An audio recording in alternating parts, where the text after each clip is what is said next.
మండి యజమాన్యంతో meeting జరపడం జరిగింది. ఈ మీటింగ్కి ముఖ్యమైన ఇది ఏమంటే సమస్యలు ఏమున్నాయి మండి యజమాన్యంతో తెలుసుకొని ఫస్ట్ రైతు రారాజు, రైతుకే ప్రాధాన్యత ఇవ్వాలా.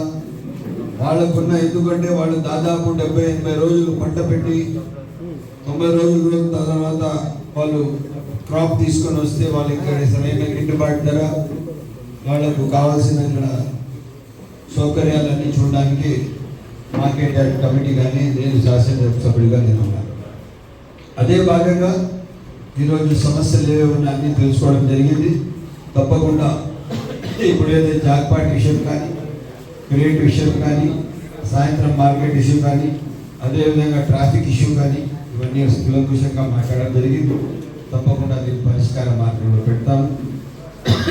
ఈ కమిటీ ఏదైతే మంది మార్కెట్ యార్డ్ కమిటీ ఉందో ఈ కమిటీ ఖచ్చితంగా మంచి పరిపాలన కోసం దోహదపడి బాధ్యతగా పనిచేస్తుంది. అదే క్రమంగా సమస్యలు ఏవో తెలిసినాయో ఈ సమస్యలన్నీ పరిష్కారం పెట్టి మళ్ళా ఒక మీటింగ్ రైతులకు ట్రేడర్స్కు కలిపి చేస్తాం. ఆ విధంగా మనం ప్లాన్ చేసి ముందుకు నడుస్తామని తెలియజేస్తాం. ఇదే కాకుండా దయచేసి ట్రేడర్స్ కూడా నేను ఒకటే చెప్తున్నాను, మీరు జాక్పాట్ అనేది దానిపైన క్లియర్ కట్గా ఆలోచన చేసి ఒక నిర్ణయం తీసుకోవాలా. రైతులకు కష్టం కలగకూడదు, మీదే బాధ్యత. ఎందుకంటే ఈ ఎవరైతే పాలకులు మేము వస్తామో మేమంతా 2 సంవత్సరాలు 5 సంవత్సరాలు, మీకు రైతులకు కొన్ని 30-40 సంవత్సరాల నుంచి మీకు బంధాలు ఉన్నాయి.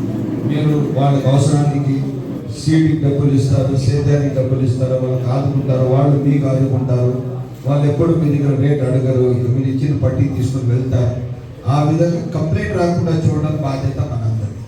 దాని క్రమంగా మనమందరం బాధ్యతగా ఒక మంచి పరిపాలన అందించడానికి అందరికి కలిసి నడుద్దాం, ముందుకు సాగుదామని తెలియజేస్తూ, అదేవిధంగా రేపు కమిటీ ఎప్పుడు కాన్స్టిట్యూట్ ఎప్పుడు ప్రమాణ స్వీకారం మీద త్వరలో డేట్ కూడా చెప్తాం. ఆ డేట్కి కలిసి అందరూ పనిచేస్తాం. ఏం లేదు, చీకల్పల్లి చెరువు కొంచెం గడ్డి పడిందంట, నేను అర్జెంట్ బయలుదేరాలని చెప్పి తెలియజేస్తూ అందరికీ సెలవు తీసుకొని